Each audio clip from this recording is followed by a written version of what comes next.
Coming to you live from Radio Cayman Studio. For the record. For the record. Hear from your government officials, independents, and the opposition on issues that matter to you. The record. Engage in an open dialogue between residents and lawmakers. For the record. The record. Informative, impartial, insightful. This is your talk show. 1-800-534-8255. Your calls, your input. This is For the Record. And now, your host, Orit Connor. Good morning and welcome to For the Record. Today being Monday, the 14th day of May 2018. I trust that everyone had an enjoyable weekend. Those of you who were enjoying yourselves at the beach, I trust that all mothers were treated extremely special yesterday as well. And like I said on Friday, Mother's Day really should be every day. No other person in the family, I believe, that is more important to you than to us than our mothers. So again, I trust that you treated your mothers like royalty, or better than royalty yesterday, actually, as well. I want to thank you, our listening and viewing audience, for allowing Radio Cayman and by extension For the Record into your homes, into your vehicles as you traverse the busy roads of the Cayman Islands, into your places of work, whether it be an office cubicle or if you're working in the outdoors. I want to give a special shout out, not sure if they're listening this morning, to Naomi from South Carolina, Greenville, South Carolina. She and her friends are here visiting the Cayman Islands, and I'm made to understand they listened to part of the show on Friday as well. So I want to give a special shout out to Naomi if she's and her friends if they're listening this morning as well. For the Record, of course, is a show produced by the staff and the management of Radio Cayman, and it is geared towards keeping you abreast of issues as they arise and play out on the local, regional, and international scene. I am your host, Orit Connor, and you're welcome to join me every Monday, Wednesday, and Friday from 7:30 a.m. until 9:30 a.m. Our phone lines are always open. There is always someone there waiting to take your calls. Normally, whose voice? That beautiful radio voice of Miss Susan Watson. You can call us on our toll-free number provided courtesy of Flo. That toll-free number is 1-800-534-8255. You can also call us on 949-8037 and 949-6990. Email us at For the Record. That is one word, For the Record, at candw.ky. Send us a WhatsApp on our number 925-3261. Again, I want to remind you, we will not be answering that number that if you ring it. So we want you to leave a voice note or send us a text message. If you leave us a voice note, then the contents of that voice note will be played during the course of the show as well. But we will not be answering that particular phone number. The other numbers that I've given you previously and that I will give you throughout the show, we will answer those. And of course, we do have our email. Again, that is For the Record, one word, For the Record, at candw.ky.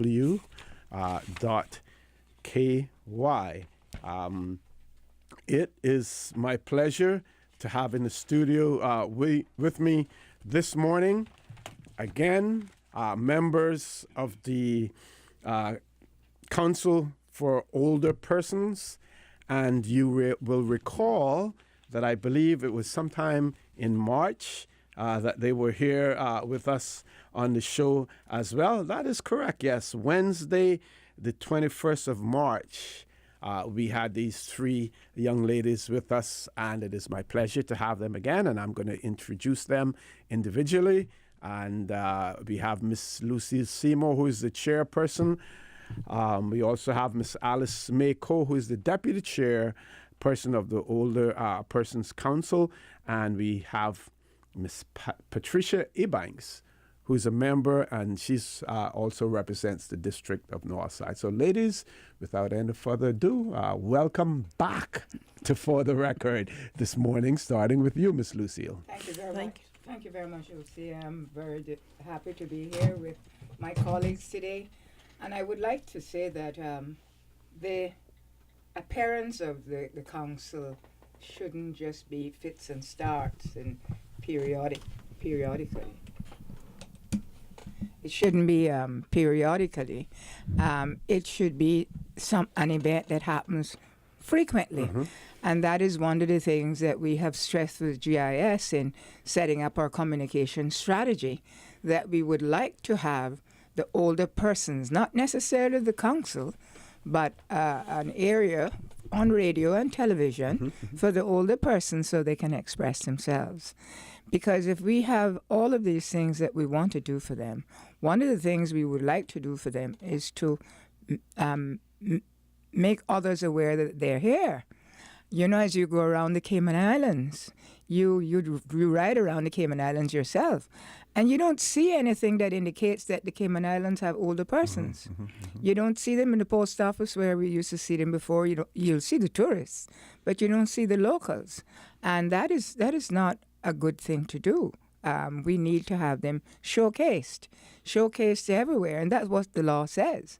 So we are here not just by chance, but by intention, that we will always want to have older persons express themselves. You know, you have Youth Flex. I listen to that every Wednesday. I think Enjoyable it's quite show, yes. quite trendy. And we should have the younger persons then should listen to whatever flex it is you want to have for the older persons. So I would hope that you would use your good office and good intention, since that you're an older person, to see that this comes true. Yeah, actually, the older persons need to flex a little bit more than the younger ones. Well, dude, I know that. I have to stretch every day. So Yes. Okay, let's get some introductory remarks from Miss Alice Mako, and then we'll get some from Miss Pat as well. Well, it's always great to listen to For the Record. Thank you. My favorite Monday, Wednesday, and Friday morning show. And thank you for having us back here. And it is a privilege to be able to speak about this most important issue, our older persons. I like to say that respect and care for Cayman's older persons, from the days when the iron men of these islands sailed on wooden ships and the women of steel kept everything shipshape at home, up to and beyond the 21st century, our older persons deserve respect and care. And that's what we are here for as the council and the wider council, is to look after the interests of the older persons in Cayman. They must not be forgotten. They were the foundation of where we are today. Without them, we would not be here. Miss Pat, how's North? I shouldn't ask how's Northside. I was there yesterday, actually Saturday and yesterday. Yes, because I saw you on Saturday. But it's good to be back. And as we talk about the older persons, you know, people feel like, older persons, that's people that they're either in a wheelchair, walking with a stick, walking with, somehow their agility is not what it used to be. But when you think of older persons as well, I mean, looking at when you have our three here as part of the council, yes, we can consider ourselves to be older persons, but the fact remains that, as Miss Alice May said, those people in those days, they made sure they kept moving, they kept going. It wasn't a thing of sitting down. I mean, most of it was that they had to, but it kept them fitter. And I always think that once you just sit down, well, I'm an older person now, and you sit down, you just get old, older than you are. But we need to have improved care for them because they are worthy of it. They're the ones, as Miss Alice May said, that have built this country, those that have gone on as well. But we need them to have dignity. We need for them to have the proper care. And I trust that as our older persons council get more into meetings and everything, and as Miss Lucille say, even get some of them on, that they can air what they would like to see done. Because it is not just our wish what they would like to see done, but it's the wishes of our people of these islands, because they deserve to have proper care, proper health care, physical help where needed, and to be bonded together. And the youth to be involved with them because, hey, if time lasts, they're going to get old too. Okay. Well, let's start with that point that you made about the fact that older persons need to be heard as well, not necessarily just the chair and the deputy chair and the members, but the individuals themselves. And we need to create a platform, for them to express their views and everything else. So tell us some of the findings and what was learned from the first ever district gatherings that the council conducted. Ms. Lucille? Let me preface by saying, putting on my teacher hat, although I've not taught. Many years ago. Yeah. But whilst we in the Cayman Islands conduct and lots of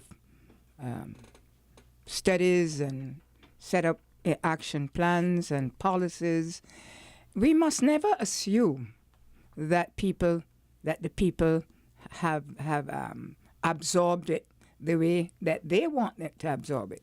We have learned that despite the fact that they have had workshops and what was the other stuff, the focus groups, we have learned that a lot of the people have never heard of the policy. A lot of people have never heard of the law. And a lot of people have not seen the policy nor the action plans in place. And that has taught me that going out to these gatherings and having them is quite essential. And we can work in congruent with the policy, the action plans, but at the same time still giving people information. And I've also learned that, our older folks are quite focused. They sit and they listen to you. And I'll tell you something, they bring questions to you that may not necessarily be personal to them. They bring questions which are more political to you. And it tells me that they are bursting to express themselves. But we have found, and Alison and Pat will elucidate more on this. But a lot of it coming out of it is about insurance issues, money, economic standing, wanting more physical events, and wanting more things to participate in, which is quite fitting in the action plans that we have. And I'll ask Miss Alice then to make further point on it. What we'll do is we'll take a commercial break now, and otherwise she'll get right into it, and then we'll have to break for at that point in time. So, folks, we're going to take a commercial break. When we return, we will hear from Miss Alice Mayclough. Please stay tuned for the record. We'll be back shortly.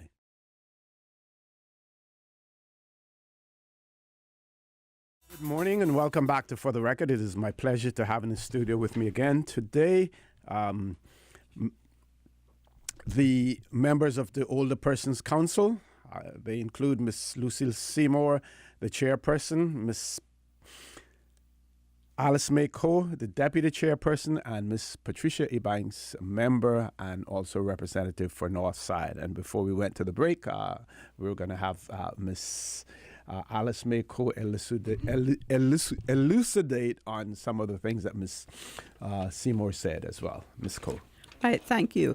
Of course, in addition to being the chair of the council, Miss Lucille is also the member representing Georgetown, and I am the member for West Bay, which is a privilege for us to represent our districts. Right.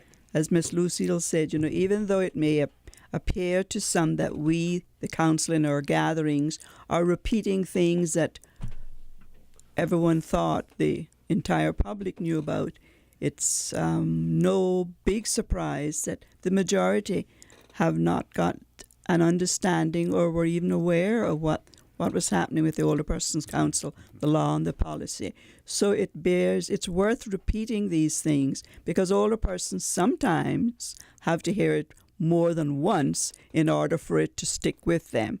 But we find a thread running throughout the gatherings that they are concerned about similar things in each district. One big thing is they speak about the pension, because there are old pensioners, I imagine that would have been from the civil service, and they get very little per month.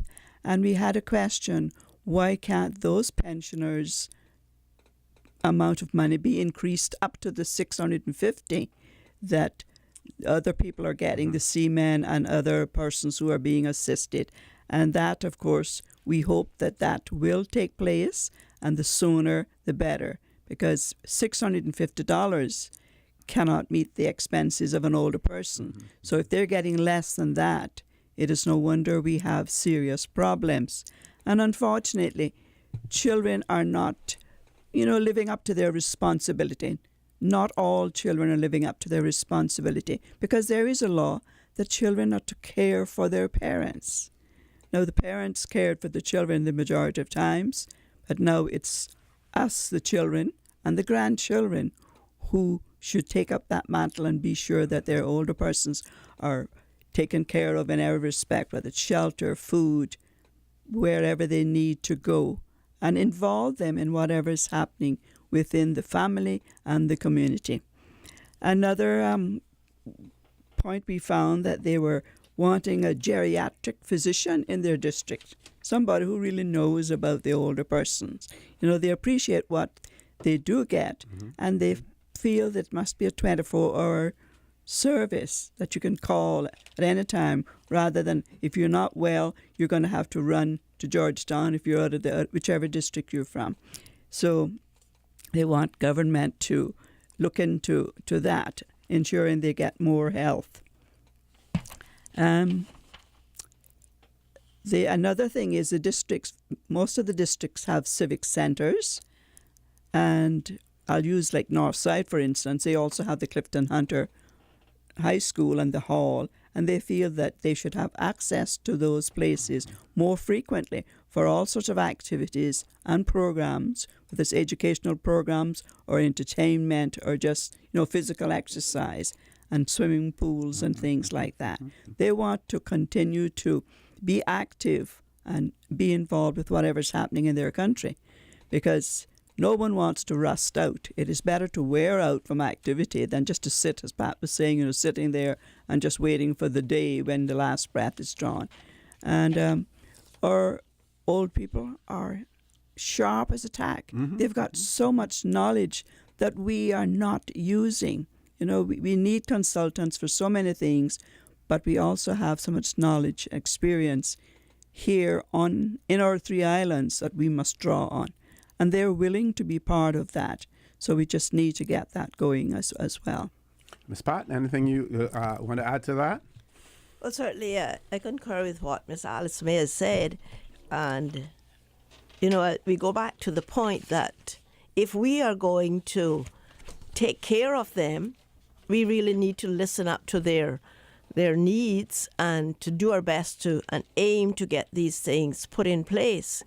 Because when you think of the expense of life right now, as Ms. Alice May said, if it's even $650, it's not. But they will feel that it is better and it's more than what they're getting now.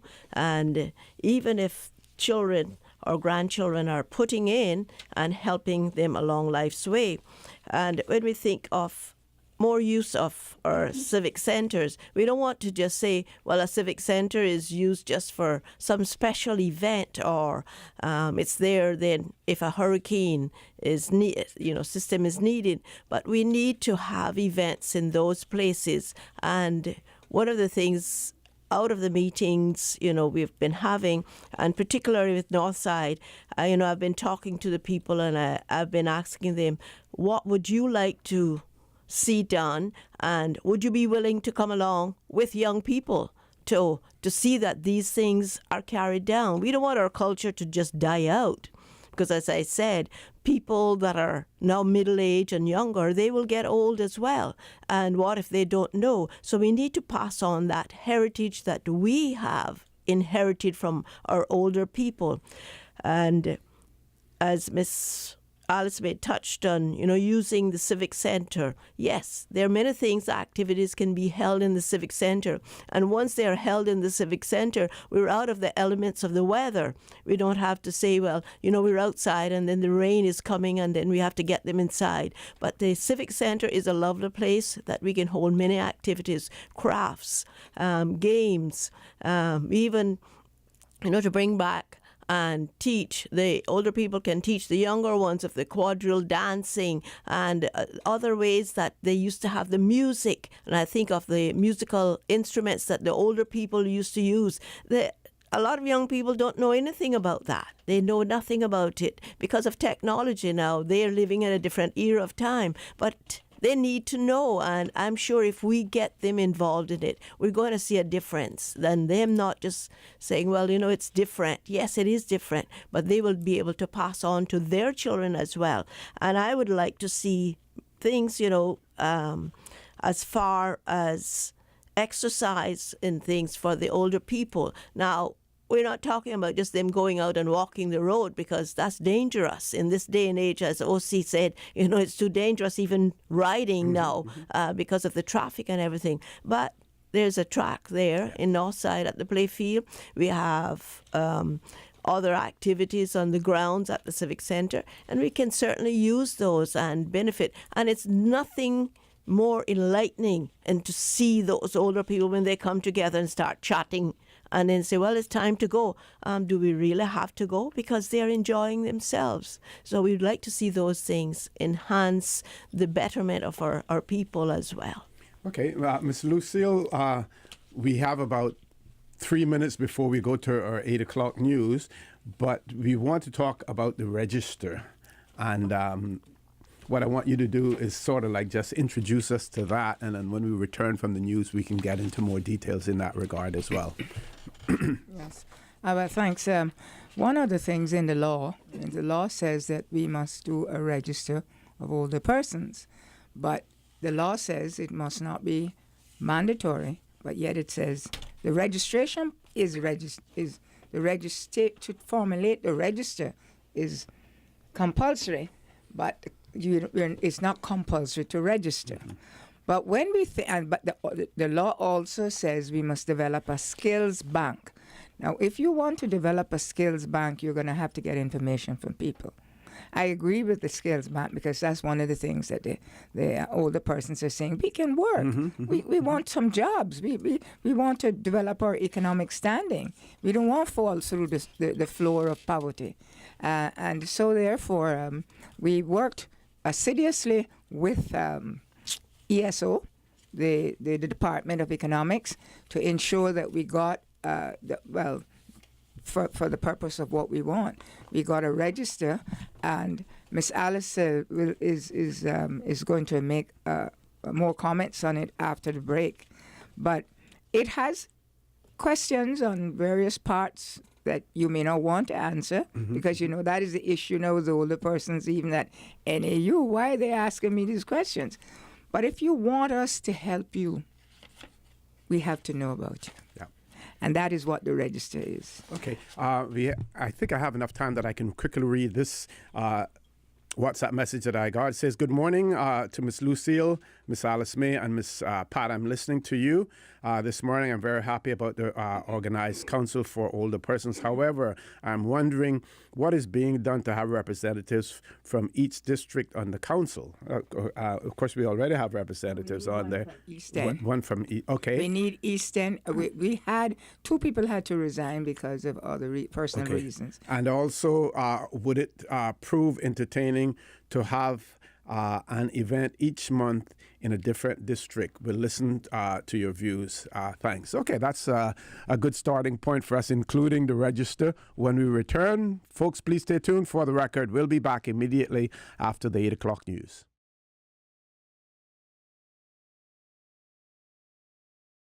Good morning and welcome back to For the Record. It is my pleasure to have in the studio with me this morning members from the Older Persons Council in the Cayman Islands. We have the chairperson, Miss Lucille Seymour, deputy chairperson, Miss Alice Mayco, and Miss Patricia Ebanks, who's a member of the council, and she represents the district of Northside on the council.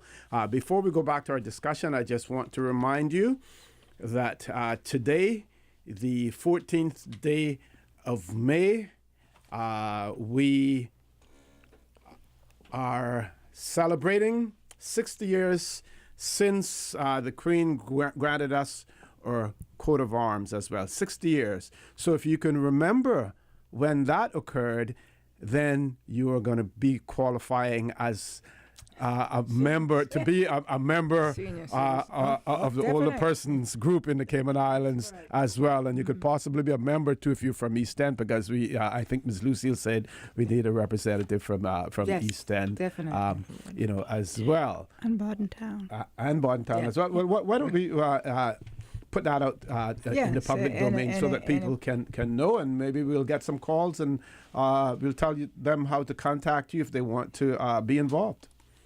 I think the same as we had to do to become or be considered as a member or as a part of the Older Persons Council. We had to provide the Cabinet Office, I think Ms. Debbie Webb Sibley's, with a biography, something brief, and let her know all about us. And then it would be considered by Cabinet, etc., and a decision made from amongst the applicants who should be a member for whatever district. At the moment, we are lacking a member for East End as well as Bordentown. I know there's some activity going on trying to find people, but it does not do any harm for anyone interested in representing their district. They've got to be living in that district, you know. Or they can contact me. They could contact Miss Lucille, or myself, or Miss Pat.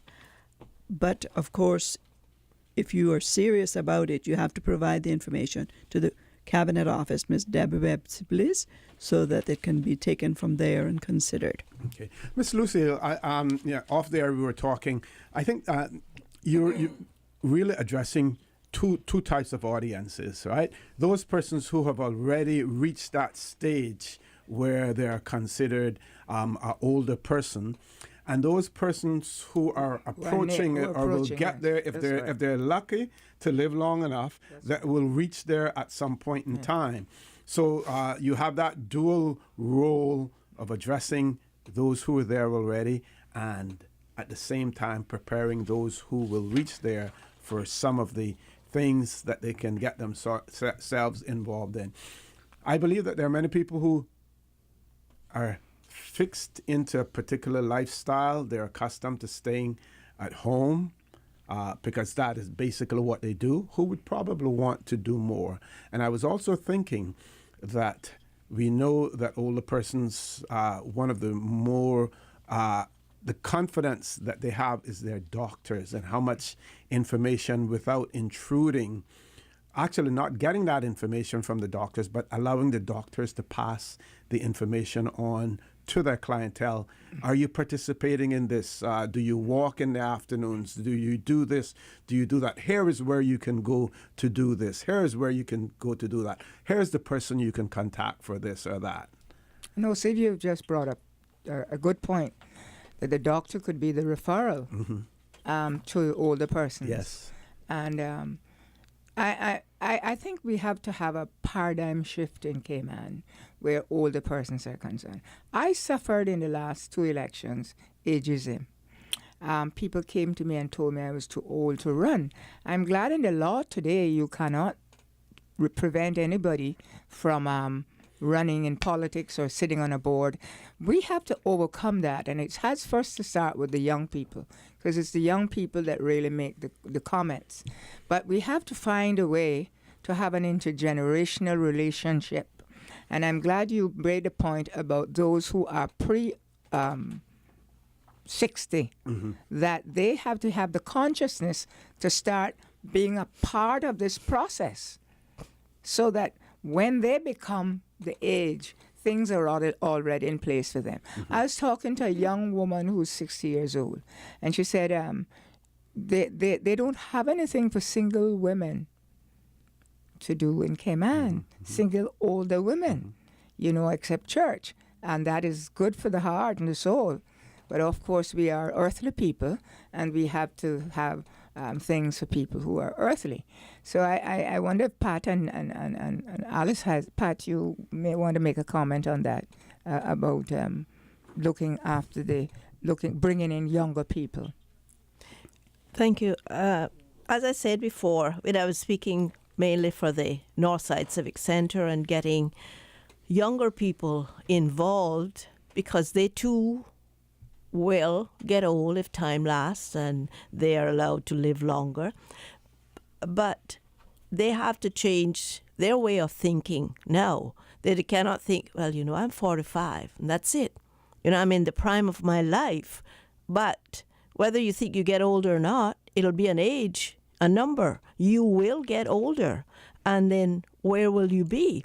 You have to start thinking now, as older people would tell you, you have to think about tomorrow. So you don't use everything today that you make, you put aside in a nest or in a savings or whatever, stocks, bonds. It's so much different now than the older people. They kept theirs in little pans, or they kept theirs somewhere in a mattress or something. But the things have escalated to a different era in life. But they have to start thinking that, I am going to get older. I am going to be in the position that those people are in now if time lasts and I'm alive. So they need to start thinking, well, what would I like to see done? How would I like to see people react? How would I be involved, whether it's a walking exercise? We have some people, even just referring back to also, for Northside, there's a lady, she really loves walking, and she's about my age, maybe a year or so younger, but she loves walking. She has a few people that walk along with her. They're a little younger too, but they find it so strenuous that because of working outside of the home and getting home late. But somehow it has to be brought in that not just the walking exercise, but there's so many other activities that they can be done. But it all boils down to one main point, that people are working outside of home and they're getting home late at night and things to be done with the family, that it seems like there's just not time. But if they get into the mode of doing it, they will find that things can be different, because there are people, if we start to walk and exercise, it becomes difficult. It's difficult at the beginning, but you're into it that you don't want to miss out. If it's craft, if it's going swimming, if it's just hanging out with your peers, you look forward to those things. And I would say to our younger generation, younger than me in the 40s, start looking, thinking, I will get old one day. And what am I going to do? Am I just going to sit back, relax? I've worked hard, but then you still need to do some form of exercise. You still need to do some form of meeting with other ones. And you will be the ones then that will be able to garner the younger generation, because you are facing reality. I am now an older person. Okay. One of our listeners wants to know, at what age is one considered an older person for the purpose of the legislation and everything? According to the law, it's age 65 and over. But there's a proviso in there, because people have been are pensioned at war pension at 60. So you take in 60. But I think that from the time that you start getting 50, and this is not what the law says, this is what I'm saying. And because once you go to the U.S., and you'll know that, OC, from the time I was 50 years old, I was getting benefits when I go, deductions and certain things. They see you then. Discounts and whatever. Discounts. They see you then as approaching older persons. Yes. Okay. let's go on to some of the questions that we may have for you as well. Mr. O.C., may I interject? Following on to what Pat was saying about, and Miss Lucille as well, about preparing for getting older. I mean, no, we are all familiar with the scripture about take no thought for yourself what you shall eat and drink and wear, etc. However, that's true. We shouldn't really worry about tomorrow from the scriptural point, but also if we fail to plan for our future, it's the same as if we plan, well, I'm going to fail at it. So when I reach that point, I will not have prepared myself in any respect. So we have to plan for our future, and it's never too young to plan for your future. That's right. Not only for yourself, but for those for whom you will be responsible. Yep. Okay.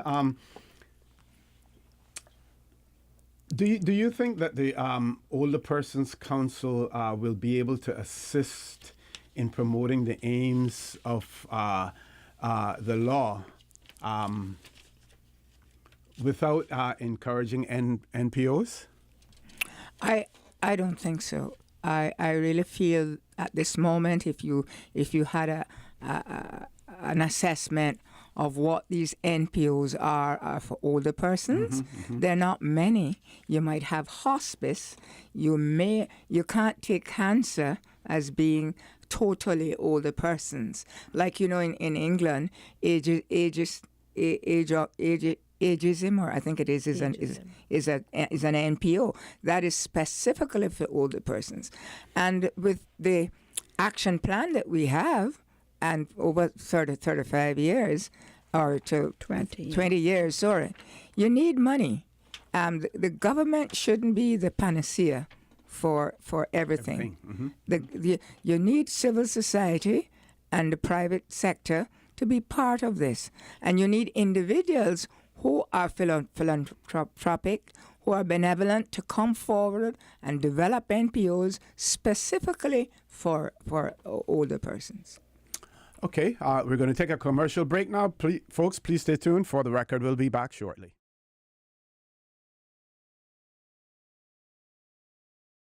Good morning and welcome back to For the Record. We have about 15 minutes more to go with members of the Older Persons Council in the Cayman Islands as well. Before I go back to them, I just want to make another plug here in terms of celebrating or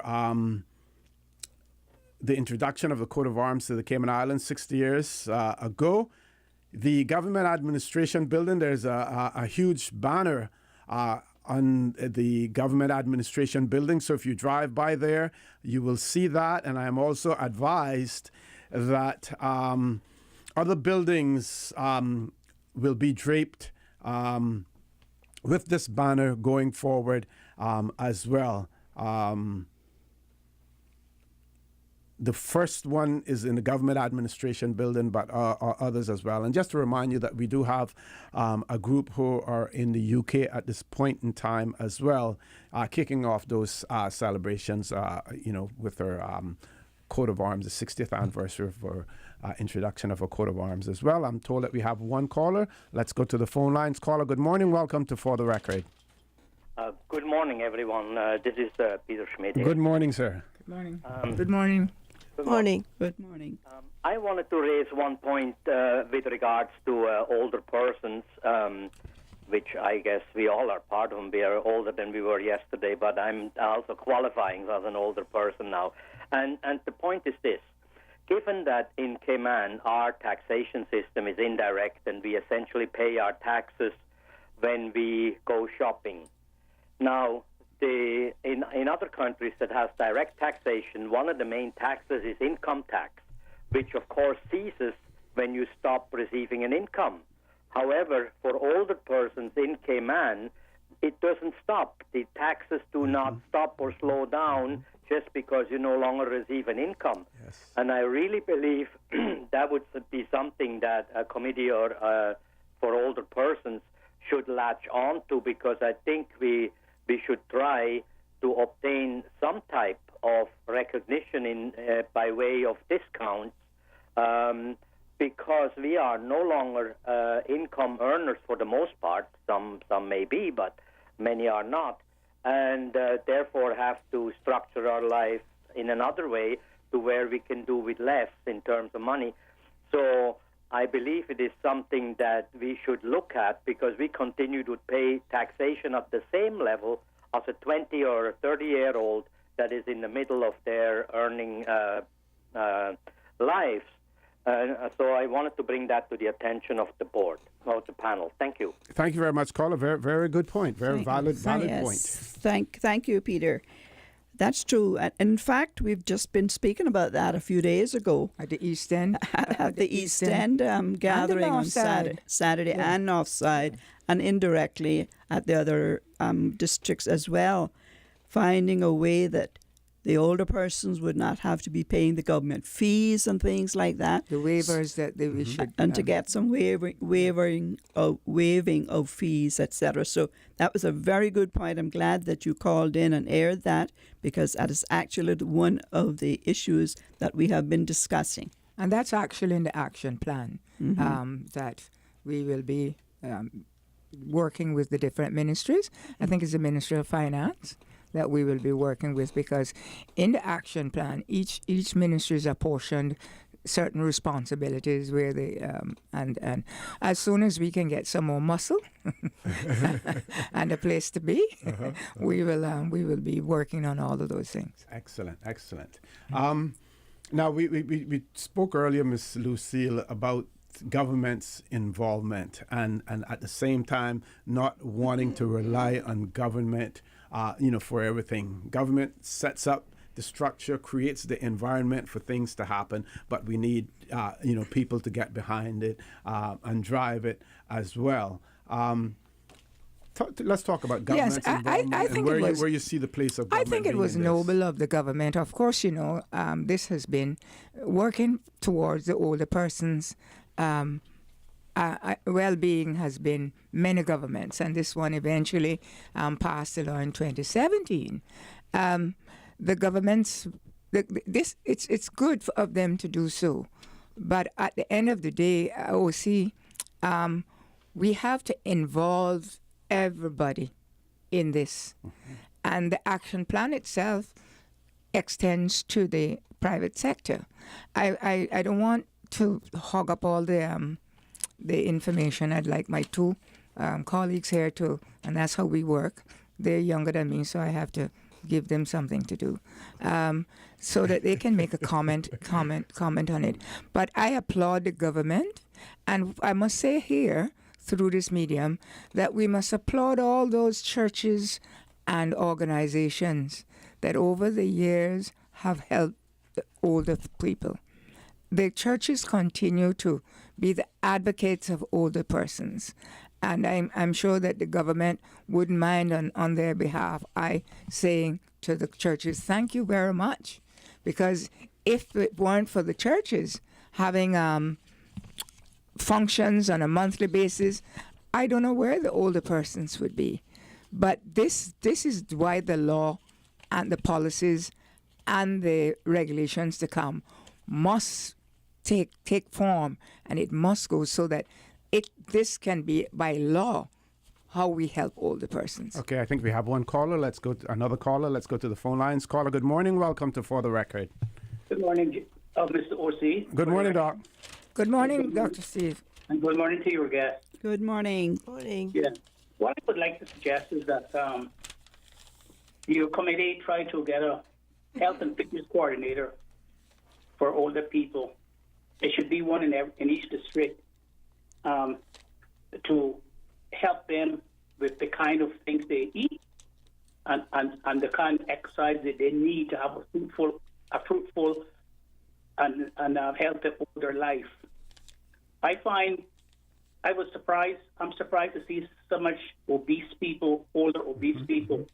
If you go, and Ori can tell you this, if you look at the 1960s and 60s and the 1960s newspaper records, and you will see the health of the older people, those people, I would say, gee, they don't look like the same people like we are today. The people who are slim, tall, slim, healthy, muscular, and now they're very obese and unhealthy. For instance, I have never been into a fast food place for 40 odd years. I refuse to eat from one of those places because it's not right. The food that they serve is not conducive to a healthy lifestyle, especially when even when you're young now. The children are going to hospital obese because of all the crap they eat from all of these places. So I would suggest that you fight for a health and fitness coordinator in every district so that older people can go not to the expensive gyms, but like I think like one of you said, to the civic centers where you can have exercise classes and where you can show people how to eat proper and what kind of foods to eat now to stay fit. A good book to read is the book by Adele Davis.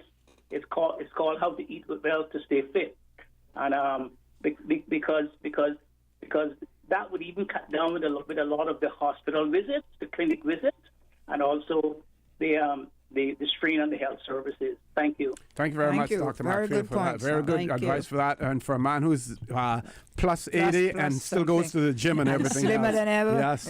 We have to give him credit for that. Good. We have two more callers. Wow. I don't know how we're going to manage the time this morning. Yeah. We may have to go until 12 o'clock. Well, it's a good subject. Yes, let's go to the phone lines. Caller, good morning. Welcome to For the Record.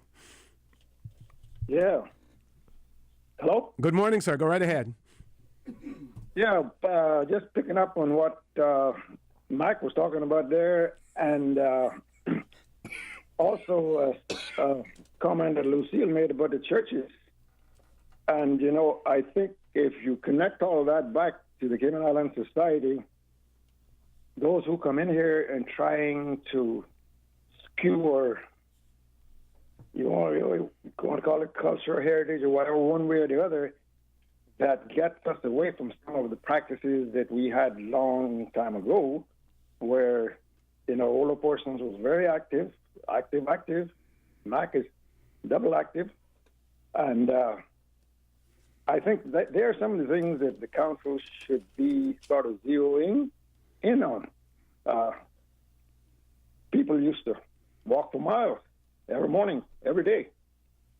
You know, swimming, one of the greatest exercise patterns that we can participate in. All of the muscles you exercise with swimming, yes. Yeah, we got such beautiful beaches, but then, you know, some of the older folks can't go in when there's a little spring tide because they won't get back out.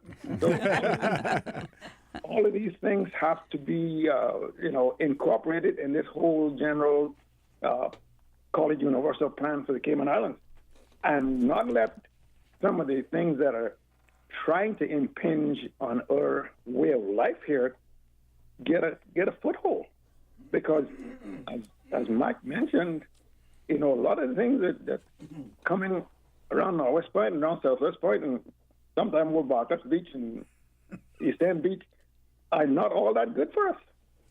True. So I think that's something that there are some bullet points that the council should put on their agenda and try to address. Thank you very much. Thank you very much, caller, for that. One more caller. Caller, good morning. Welcome to For the Record. We're going to ask everyone to be as brief as possible.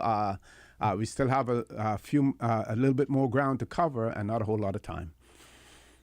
Caller, good morning. Good morning. Good morning, sir. Good morning. Good morning to everybody there. Good morning. I want to talk about one word, be brief, money. The only difference between an elderly gentleman and an old man is money. And we're ending up with too many people here that are going to become old men. We brought in a pension law back in 1998, 20 years ago. In 2007, they did a review and they realized, which they knew from the beginning, was not going to provide an adequate pension. And the government has sat on that law and on that report from then until now and refused to increase so that people will have an adequate pension to maintain their lifestyle in retirement. Okay. To add insult to injury, what our deficient government did in 2016 17, when they revised the pension law, removed the mechanism that was mandated to do a review to see how close the objectives of pension was being reached. And no longer is there a requirement for pension plans to say, well, when you retire, you're going to end up with 20, 25, or 75% of your salary. Our government is plumb puckered crazy. Added to that is that our government is destroying our taxation system. You had a caller talking about consumption. They're subsidizing billionaires in this country doing development, and our people are the sufferers of it. Development is not paying its weight. Where's the income going to come in future years for our elderly? And so I'll leave it with you. And Miss Lucille, Miss Alice May, and whoever else may be there. I didn't hear. Pat Ebanks, Patricia Ebanks from Northside. Okay, Miss Ebanks. I call on you and I implore on you to look at the unnecessary financial suffering people are finding themselves in. The pension law has not fulfilled its objective. The regulation is poor, and many pension plans are robbing the people blind, and government are protecting the pension plans and not the people of the Cayman Islands. Mm-hmm. Thank you very much. You. Contact me anytime you want to discuss this in more detail.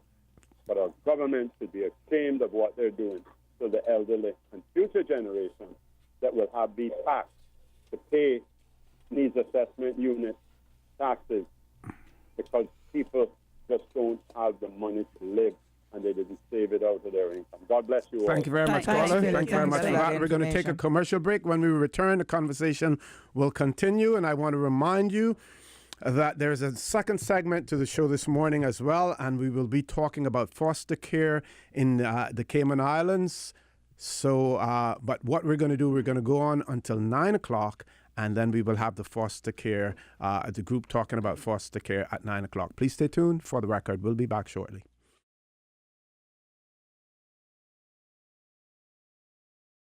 Good morning and welcome back to For the Record. We're in the last leg of this segment of our show with Miss Lucille Seymour, the chairperson of the Older Persons Council, Deputy Chair Miss Alice Mayco, and one of the members, Miss Patricia Ebanks. One of our listeners has written and said many older persons travel on, use the bus to travel, public bus that is. Could the council also ask that older persons be given a pass card for the buses with a photo ID? It is done in other parts of the world. Feedback on that and some of the other calls that we had as well. In fact, one of the things we have been discussing, and it ties in with the register, is getting an identification card for the older person, which would have their photo on it, of course, and various details. And that could be used, we would hope, for discounts once we've gone in partnership with businesses, etc. And buses would be one of those. So that's a great idea. And we are thinking of that. We've got it on our list of many things to work with the different government entities to put these things in place. Because the Older Persons Council, of course, we are the ones to have our eyes open and see the Department of Children and Family Services, all the other entities that do work with the community and relay the information to government and to work alongside of. We are not replacing any of those entities. We are working in partnership with them. And, in whatever way we are able to further the aims and of those entities, we'll be doing that. So a card is good for the bus. That's an excellent idea. We've had others speaking about the bus transportation situation as well. I want to say, if I may very quickly say to the Loxley about our culture being sort of, diminished and set aside. There's a little gem that make new friends but keep the old. One is silver but the other is gold. So all that we have coming in, there's something to gain from just about everything that happens coming into our island, but it does not mean that we discard what we have built our country on. And our culture, our heritage is something that we should all be proud of, stand up for, and not let it just fade away into the woodwork. Okay. One of our listeners wants to know if there's an email contact, if you can share that with our audience as well. And then another one has commented by saying the obesity in our population, old and young, is often due to lack of finances. Bad food is cheap.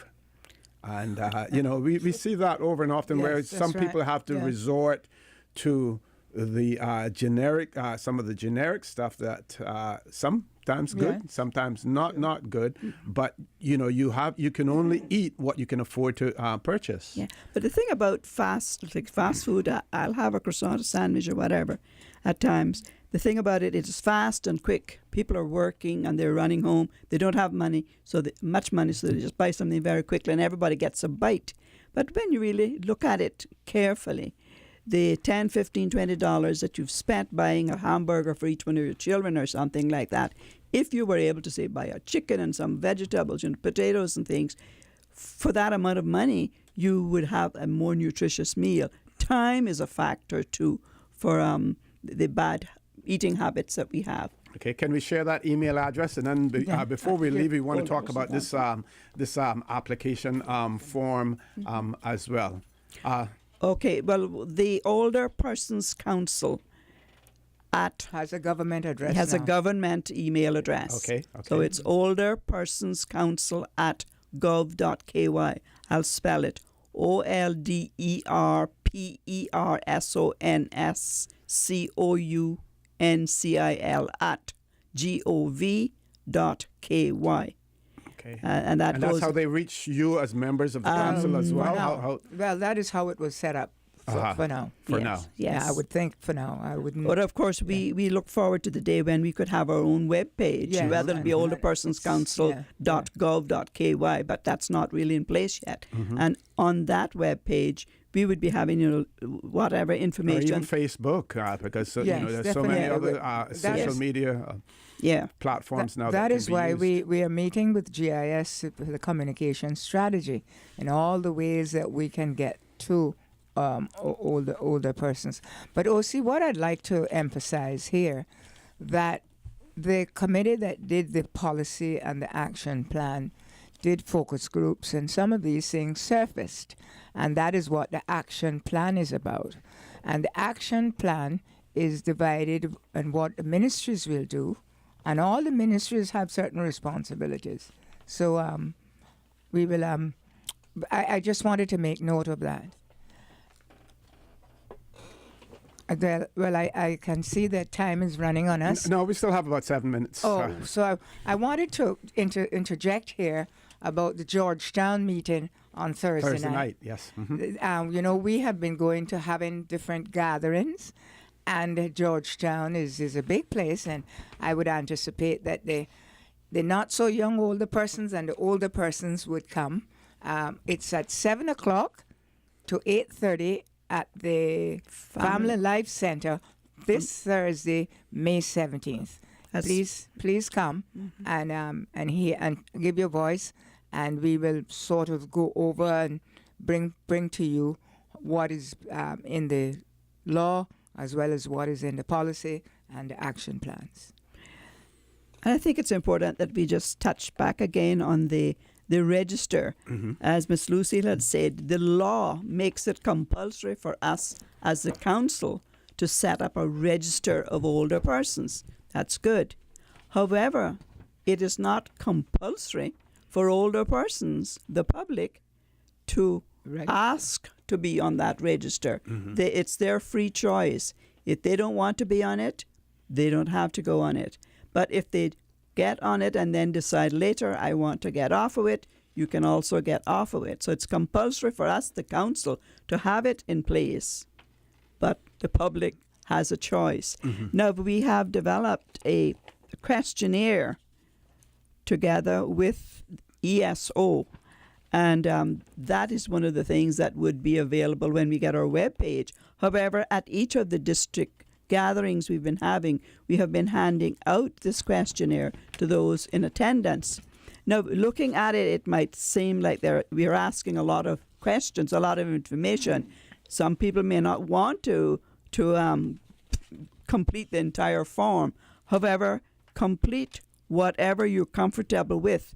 It's not compulsory, but whatever information you provide the older person's counsel will be kept in strict confidence, because that is in the law. We can't go around talking about other people's property or anything else like that. But in order for the council and the entities with which we'll be working to better assist older persons, we need to have information on the older persons. One example I often refer to is, like in hurricane season, bad weather. If an older person is living in an area where they need to be removed because the seas are going to be coming in or flooding, whatever, if we don't know where they're living, if we don't know the conditions there, that I'm renting this place and I'm all alone, etc., how can we then ensure, with the hazard management and all the other organizations that work during those times, how can we help that person be moved to a safe place? That's just a simple thing. But we'd like people to, seriously look at the form and understand the reasoning behind it. And from this form is how we will be able to develop the skills bank that the law is asking us, the policy is saying that we must put together. So if we know what you have done in your past, your work, what your education, and things like that, then we'll be able to get the information and place you.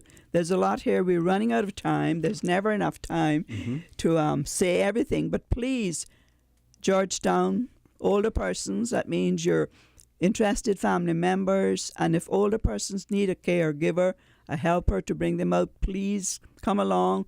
Come with your walker, your wheelchair, drive yourself, however you can get there. And family members, please, please treasure your older persons. Without them, where would we be? Okay, Ms. Lucille? Oh, see, I'd like to remind the general public that the older persons was created to be the watchdog for a council, to be the watchdog for older persons. And they are mandated by the law to evaluate and monitor the things that are supposed to be happening. Including legislation. Now if they are not happening, there's nothing you can monitor. So it is like a dual thing the older persons have to do. You have to incite people to get things done, and then you have to monitor it, because there are a lot of things that are not being done for the older persons.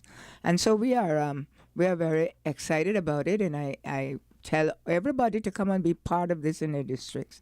And I want to remind you of the Georgetown District Older Persons Meeting, May 17th, this Thursday, 7 o'clock to 8:30 at the Family Life Center. And thank you very much, Mr. Host. You have been done very well. And Mr. Photographer. Thank you very much for being here as well. I think just one more thing, private sector involvement. How much are we going to rely on the private sector? That has to take a lot. The law is not as open.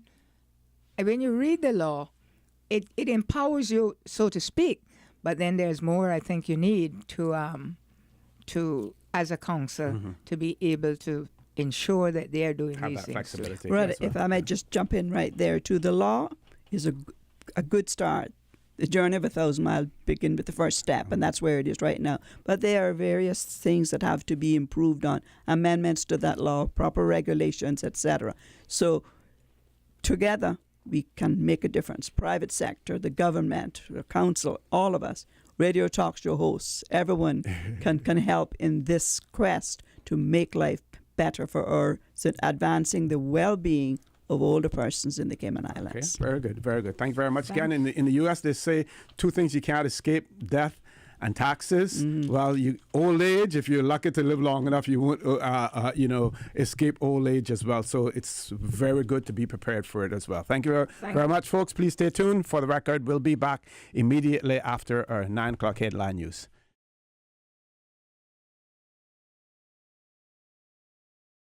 Good morning and welcome back to For the Record. We're going to be talking about foster care in the Cayman Islands, and I'm going to ask Ms. Paulinda to introduce everyone, including herself, to our listening and viewing audience this morning. Ms. Paulinda.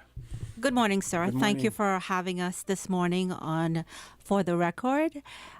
We have in studio with us this morning Miss Nicole Carter, who is our Adoptions and Foster Care Coordinator at the Department of Children and Family Services. And we have Dave, who's sitting next to me, who is a part of our foster parent program. Right. And I am Paulinda Mendoza Williams, also from the Department of Children and Family Services. Good morning to the listening public. And good morning again.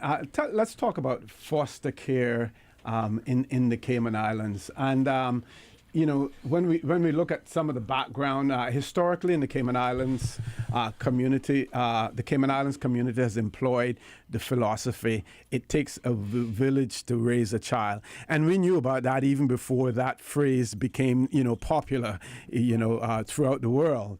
Caymanian families and individuals over the years are known to informally foster children who were in vulnerable situations. Formalized foster care was introduced by Ms. Joyce Hilton and Ms. Glida Forbes in Grand Cayman and Nina Earl in Cayman Brac. Both Ms. Glida and Ms. Earl were fostering informally for many years prior to Ms. Hilton contacting them when out-of-home placements were needed. So that is the background basically to foster care. Anything you want to add to that, and we can then expand from there. And again, just to say, as you said, the tradition for the Cayman Islands is we've been a community that looks out for each other. Our tradition has been to help each other, and part of that was as families that when we saw another family in need, another child in need, we opened our doors, whether the child stayed with us on a permanent basis or it was just for a few days, a few weeks, or even just to give, some clothing items or food. We always had our doors opened. We definitely are our neighbors' keepers, and that's one of the things that we want to continue in regards to fostering and as a community in the Cayman Islands. Okay, and the definition of foster care now in the Cayman Islands, can you tell us how it is defined now, Ms. Carter?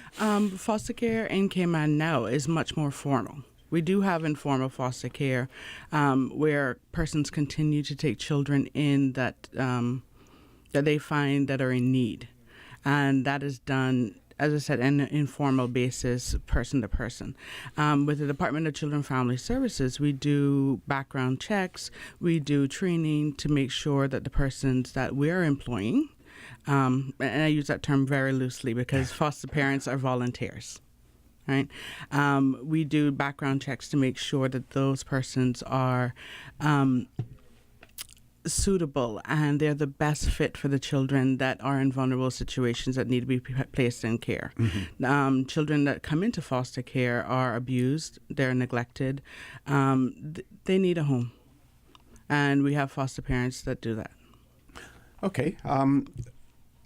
Dave, you're a foster care parent. Can you tell us about your experiences, your involvement? I started actual formal foster care about a year now. It's something that when I came to Cayman Islands 13 years ago, working in a family support unit, I saw the need for it. I saw the need for foster parents to be there for children that were in need and that are in need. And after I was transferred, I could actually make it a formality to actually do it because the conflict of interest would be a lot less, my placement.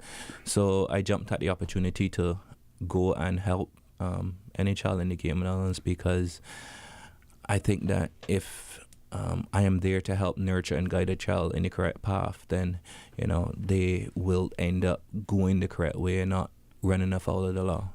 So that's why I do it. And you find it how rewarding do you find that? Do you find it? And challenging as well? I mean, it has its moments at times because I have 3 of my own children.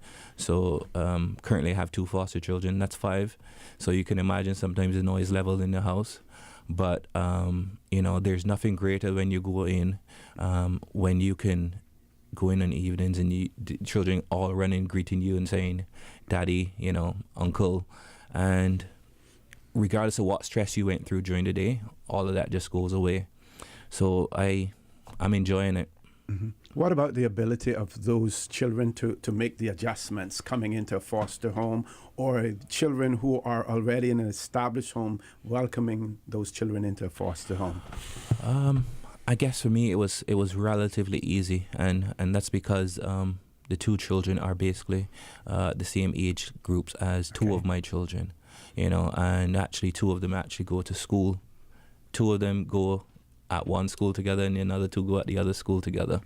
So it was quite easy for me. I didn't have an issue or any problem with them adjusting or coming in. I think the problem will be is when we start to do the transitioning aspect, how they're going to deal with that. Okay. Ms. Paula, sorry, Nicole. Go if I ahead. may just Sure. add, part of the assessment process does include the children in the home. So if foster parents have children already, we talk to them and find out what their wishes and feelings are, because it's a, as we talked about earlier, it's a village, and they have to be willing and want to have other children in the home with them. And so we also talk about matching to make sure that we're not putting children that are maybe a whole lot older that won't match well with the children that are already in the home, or a lot younger. So we take into consideration all those things when we're doing placements. So not only are you trying to match up the parenting side of things, but how the whole family environment as well, Ms. Paulinda? Yeah.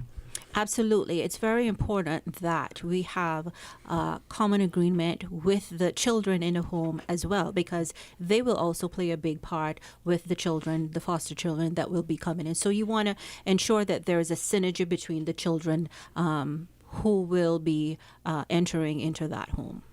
Okay. Let's talk a little bit more about the qualities that we look at in when we examine a potential foster parent. Is there an age limit in terms of being able to be a foster parent? It's 25 to 65. What we're looking for are people who have that desire within, that desire to care for children, who want to help the children of the Cayman Islands. They need to have space to do so. Right? One bedroom is not going to work. Children need their own space, yes. Especially some of the children that we're working with, and that they've come from an environment or situations where they're vulnerable. Right? We want them to be employed. We want to make sure they have a clean police record, that they're physically able. Yes. Right? That doesn't exclude persons with disabilities, but you just need to be able to keep up with the children. Okay.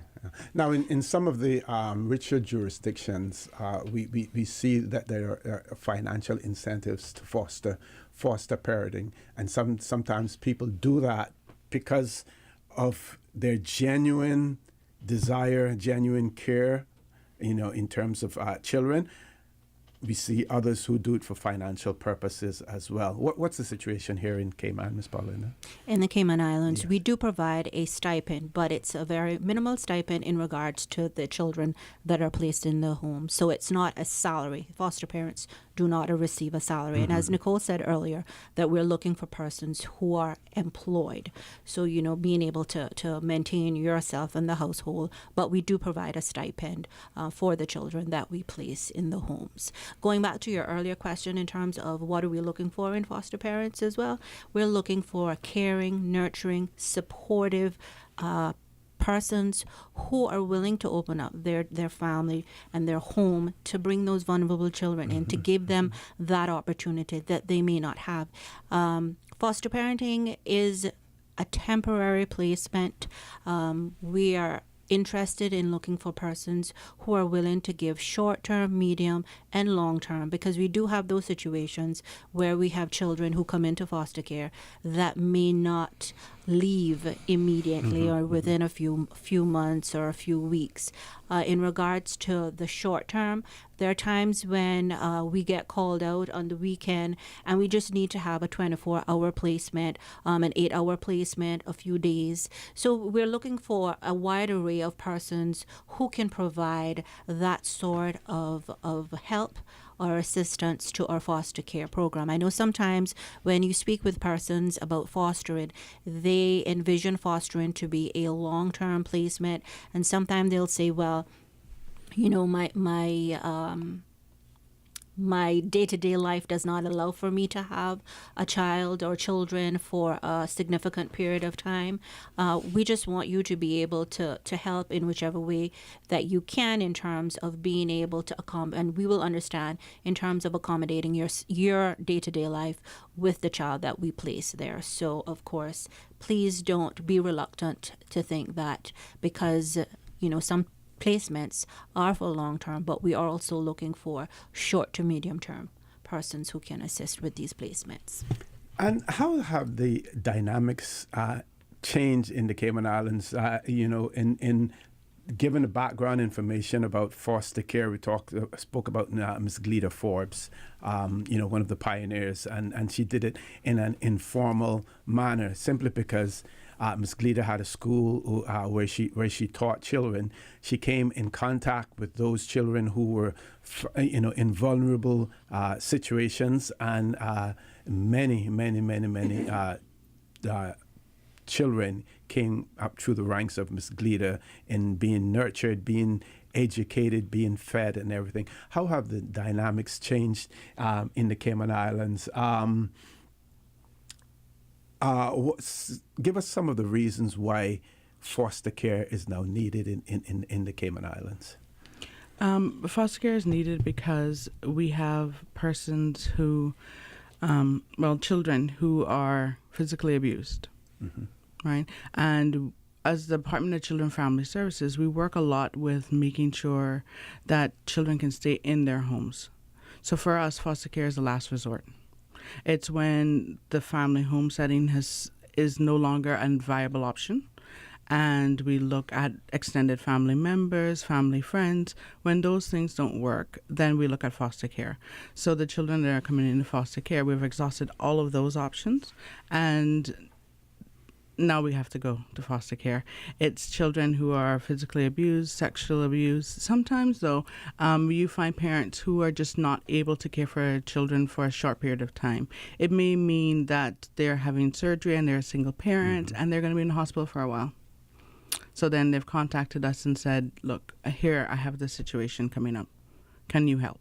Okay. And just to add to that, of course, it would be that there are no other family or friends in the community that are willing to give that assistance. Going back to what Nicole was saying in regards to the Children's Law 2012 revision, unlike popular belief that the Department of Children and Family Services wants to take away your child from you, no, that is not our role. I must say, for us, we constantly look for, if we have to remove a child from their parent or carer, we look for family or friends to place that child or children with, because we know the importance of a child remaining in that familiar family setting. And in terms of whatever it is that they may be experiencing, we don't want to add further trauma, and that is why we go that route. Ultimately, if we cannot find a family or friend, then we use our foster care system. Okay, we're going to take a commercial break now. When we return, I want to ask our panel here to explain the difference between foster caring and adoption. I think that's going to be extremely important for our listening and viewing audience as well. Folks, please stay tuned. For the record, we'll be back shortly.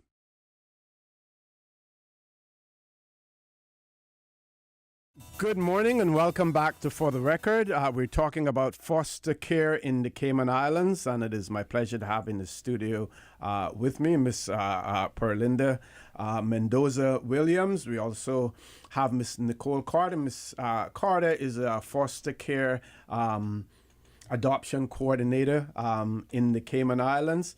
We also had with us Dave, who is a foster parent, but Dave had to leave. And you would have heard Dave's testimony. You would have heard he pointed out that he has been in the Cayman Islands for 13 years now as well. I believe you can also probably tell by his accent that he's not necessarily Cayman born. But again, here we have someone, and you know me, I like to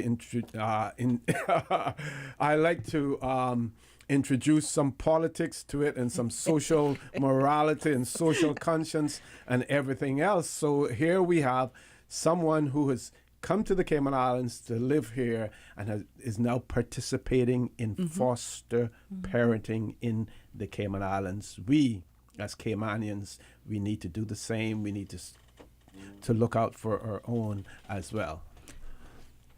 I totally agree with that. Whilst we do have a few foster parents who are not Caymanian, one of the things that we do want to encourage, and going back to our tradition and that background that you gave earlier, Mr. O.C., in regards to what the Cayman Islands is made up of in terms of taking a village to raise a child as well as being our neighbor's keeper, we want to take this opportunity to encourage our fellow Caymanians that this is a part of your civic duty in terms of giving back to the community and, you know, playing that role, however small you may think it is, but in the grand scheme of things, when it comes to our children, it is a very, very big deal when we can make a difference in a child's life, because our children are not only tomorrow's leaders, they are today's leaders. And we need to ensure, as the theme for Child Month is Rise Up and Affirm, we need to ensure that we're affirming. So being a foster parent is a big deal in terms of affirming a child. Okay. Ms. Carter. Just may I follow on with that. Sure. May I add that to be a foster parent, yes, you don't have to be Caymanian. You can be here for on a work permit. We're looking for people who are no shorter than 1 year because we don't want to uproot children a lot. But it's also going back to the kind of foster parents that we're looking for. People who can do short term, people who can do respite care, emergency, medium and long term. So we can always find through discussion and through the assessment process a fit for you as a parent. And you don't need parental experience. Okay, so, and can we talk a little bit more about the types of foster parents that we're currently in need of here in the Cayman Islands? We like to have a great pool of foster parents that we can turn to. At the end of the day, if there's a child that's in need and they need to be removed from their home, and that we've tried everything, we've exhausted all other options, then we have to remove them from their homes, which means we need a foster placement then and there. Okay. So we need that resources. We need those pool of people to be able to turn to. We're looking for people who are willing to take in teenagers, especially. I know everybody's afraid of them, but they're really awesome. Yes, yes.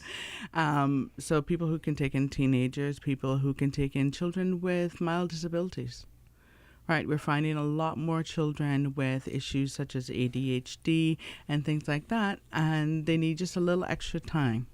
But we need people to care for them, and I think people tend to get scared. Okay. Right? What type of screening? Well, two things I want to talk about: screening of potential foster parents, as well as training that is provided for the persons who may feel that they don't have the necessary skills for parenting. As we touched on a little bit earlier, part of the screening process does include those police checks, the medical checks. Social worker goes out and visits with the family and the potential foster parent, but also their extended family if necessary. If they have grandparents or parents that live in the house with them, we interview them also, because at the end of the day, they're going to assist with raising that child. Right, even if it's a short period of time. That assessment process entails getting to know them, understand their background and what they're bringing to the table, what it is, how it is that they're going to raise this child, right? We want to make sure that this is a high quality of a person, because our children are vulnerable and they need people who are going to be caring and loving and nurturing, and most of all, patient. Okay. Ms. Paulina? Also, want to add that we want people who are truly committed to this service that we're providing to our children. And I'm going to be very straightforward in terms of we don't want this to seem as, again, if it's something in terms of a check in terms of your CV for whatever reason, you must have a passion, you must have the willingness to want to care and to give back to a child who has been placed in a vulnerable situation. You don't want to take a child from one situation and place them in another situation that will create additional stress or trauma to them. The other piece to add on that is that we're also looking for foster parents who are willing to take in sibling groups. There are times when we have to remove sibling groups of 2 or more children, and it's always in the best interest to keep those sibling groups together because, again, you want to ensure that there is less stress and trauma on the children as they're going through this experience. The children law does dictate that we can only place a maximum of 3 children in any approved foster home. So, of course, again, appealing for persons who are willing to open their homes for, 2 or more children in their home. I just want to add to that, even though the children law does talk about a maximum of 3, if necessary, if we have a larger foster sibling group, the other day we had 5 children. I know that's a bit tall order for anybody, but if you could care for 5 children, the department does have the ability to go ahead and give special permission for that placement. Okay. Difference between adoption and foster care? Foster care means that parental rights have not been terminated. Parents are still the parents, right? Adoption means that at the end of the day, those parental rights are terminated and given to someone else. It's a new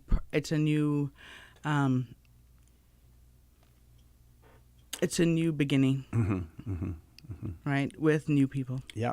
Even to the point, in terms of adoption, I believe, where even your the details on your birth certificate change, and your adoptive parent then become it appears as if they're the birth parent. The birth certificate is actually sealed by General Registry, and you get what's called an adoption certificate, which has the new parents' names on there. Yes. Yes. And the only way you can get information from that is to go through the courts. Okay. And just to add on to that there are foster parents who have become adoptive parents. So that's something that happens. Great. Okay. Now, how do those persons who are really interested in foster parenting, how do they get information about foster parenting? So glad you asked that, because we're on Thursday, this Thursday. Yes. The 17th, we're having an information session, and at the session, we're also going to have foster parents and some children there to talk about the program from their point of view. It's one thing to hear from the professionals what foster parenting is, but another thing to hear from the people who are directly affected by it. So we'd like you to please call us at 949-0290, or you can email us at dcfsfostercare@gov.ky to RSVP so that you can attend that session, and it's from 5:30 to 7. Okay, excellent. We have one caller. Let's go to the phone lines. We're going to ask the caller to be as brief as possible because we're running out of time. Caller, good morning. Welcome to For the Record. Yeah, good morning, Wasim. Good morning to your panel. Good morning, sir. I was just thinking of something because, with adopting, but these people caring for children and whatnot. How do they vet those people? Because they mentioned something about people who come here, might be on work permit or something like that for some time, that they'll let them do it. But is there any sort of vetting of these people in some way that you can assure that these people, because I hear it all the time about pedophilia and all that kind of thing, is there any way that they have a source of looking, a way of looking into that kind of thing? Because I've heard about people who, not just that, but I mean, like, people will do this just because I think government gives them support of some sort, and they just do it for getting the support. And I know that in other cases, when people are supposed to be derelict and all that, where the people are supposed to be taking care of them, that they get these funds from government, and then the people there, you see them on the street, walking up and down the street, they talk to them, and they tell them, I've experienced that myself, I've talked to them, and they say, well, they get the money, but they don't give me nothing. So I just wonder how they vet that, or to make sure all that is okay. Well, caller, you joined us late, but I will have our guests here repeat that again, and that will give us an opportunity to talk about the steps to be taken to become a foster parent. To become a foster parent, it's an application process where you do police checks. If you're from another country, we ask for police checks from that country also. Right? There's a medical. If It's an entire process. We don't go ahead and just put children with strangers. The court trusts us at the end of the day to make sure that this is a safe home. And each child has a social worker, and they visit this child at home and at school to make sure that the placement is going well. Right. The assessment process also includes a social worker going out and meeting with the family. They investigate the home.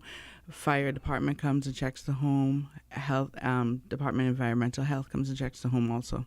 So we make sure that there are other eyes, independent eyes, to look in on this child to make sure everything is okay. A lot of oversight. A lot Yes. of oversight. Absolutely. Can I just also Sure. add that the department does spot visits in terms of we show up unannounced at the foster parent home. So it's not something that, we will just, as Nicole said, place a child with any and anyone who comes in and says they want to become a foster parent. It is a rigorous application process in regards to the caller's comment, in regards to persons doing it for economical reasons. Again, foster parents in the Cayman Islands only receive a minimal stipend for the children that are placed in the home. Have you seen situations where a child is placed in a foster home, and we know that it is temporary, but wanting to remain there because the conditions are so conducive to living, to learning, and everything else, wanting to live there? And how do you deal with a situation like that? We do have a number of foster children that have been in their foster homes for a long period of time. And that's because their home situation hasn't changed. It hasn't improved so that they can go back. In those cases, foster children have decided themselves, and it's something that almost you can see them changing in their hearts and saying that this is now going to be my new home. And it's because a lot of the time it's the love and care and attention that they're receiving in this new home that makes them feel wanted and welcomed. And as one foster parent said, it's not just my home, but it's how everybody else that comes into my home treats them. They make them feel like they're a part of the community. It's all that support. A lot of times, yes, they don't want to leave, right?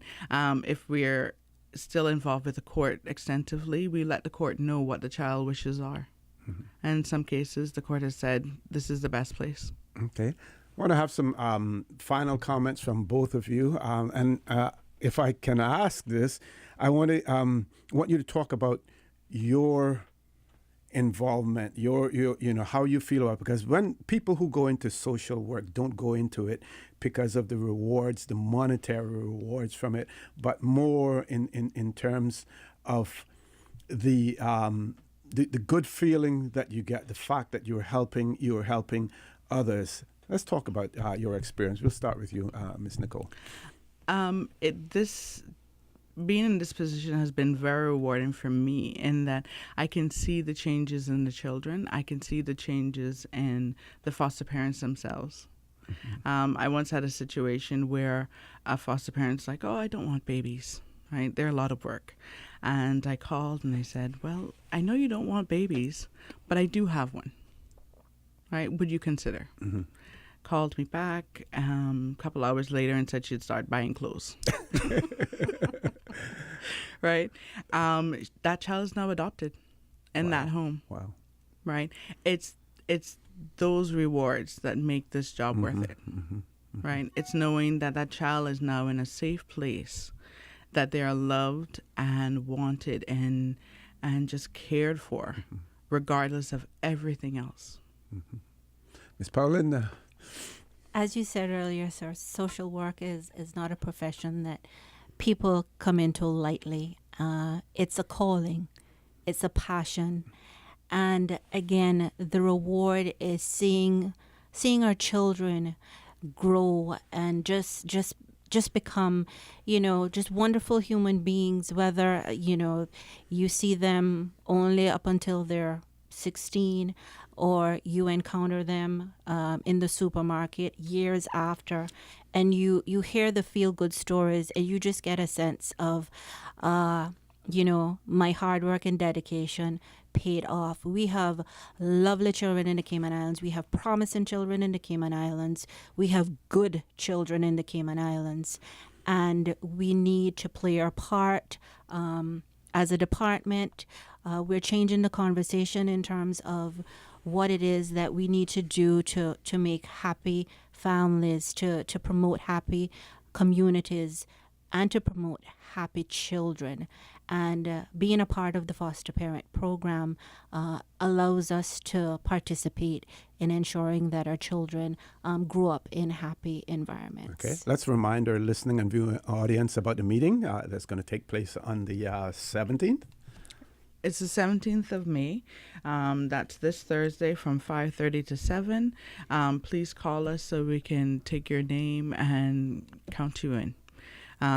It's to learn more about being a foster parent. And the contact number? The contact number is 949-0290. Also, you can email us at dcfsfostercare@gov.ky. Okay. Well, Ms. Pauline? Just one final plug. May is Child Month, and we do have a series of activities. We started it on the 29th of April with the church service, but if you go on our Facebook page, you will see the calendar, and we have a number of events still coming up in the next few weeks, and we just want to encourage families and children to attend as many of these events as possible. Rise up and affirm your children. Mm-hmm. Well, I want to thank both of you, as well as Dave, for the work that you do to protect the most vulnerable in our society. I want to thank you for that. It is certainly a true calling, and like you said, you have to have a passion for it. Folks, I want to thank you for allowing Radio Cayman, and by extension For the Record, into your homes, into your vehicles as you traverse the busy roads of the Cayman Islands, into your places of work, whether it be an office cubicle or if you're working in the outdoors. I also want to remind you that we are our brothers and our sisters' keepers. There is always someone out there who's less fortunate than we are, and I ask you to extend a helping hand to them. If you can't do that, then I suggest you donate to a worthy charity or even become a foster parent, because we always want to consider those who need, not necessarily those who want or even those who crave. I say to you, have a great day. Continue to support your radio station, Radio Cayman. Join Sterling Banks at 12 noon for Talk Today.